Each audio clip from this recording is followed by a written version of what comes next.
ishga javobmi, xudo xolasa? Javob aka. Eksperiment qattiq, qadrdonlar. Ko'ryapsizlar, oynagi zo'ridan bo'ladi, kalyonli bo'ladi. Hatto 3 litrli banka suv bilan olsalar ham hech narsa bo'lmaydi. 100 kilogacha oynagi bemalol ko'taraveradi ekan mana. Ko'rib turibsizlar, kimga shunaqangi eng sifatli, eng arzon narxlarda ratan stol stullar kerak bo'ladigan bo'lsa, biz bugun ishlab chiqarish sexiga yetib kelganmiz. Endi oynakni ko'rsatib qo'yadi. Mana hech narsa bo'lgani yo'q, qadrdonlar.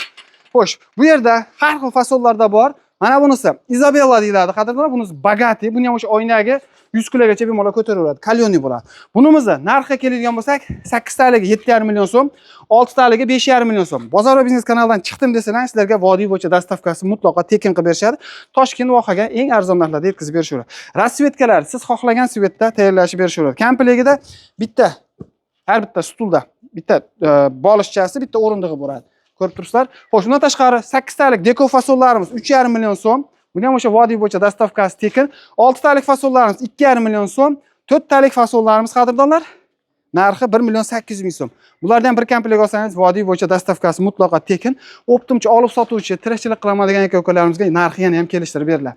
Mana bu kachilarimiz 300 kilogacha ko'taraveradi. 2 talik narxi 1 million 900 ming so'm. Xolasangiz shuni bittaligini tayyorlashib berishadi. Narxi 1 million 700 ming so'mdan. Komplegida tagida to'shakchasi, bolishchasi bo'ladi. Kimga shunaqangi eng arzon narxlarda ratan stol stullar, to'qima stol stullar kerak bo'ladigan bo'lsa, pastdagi nomerlarga aloqaga chiqaverasizlar. Manzil Farg'ona viloyati Bo'yda tumani Kaminteron qishlog'idan bo'lyapti. Mana bu stol lekin juda ham zo'r ekan. Charchab kelganingizda shunday o'tirib dam olsangiz, asablaringiz juda ham tinchlanadi ekan.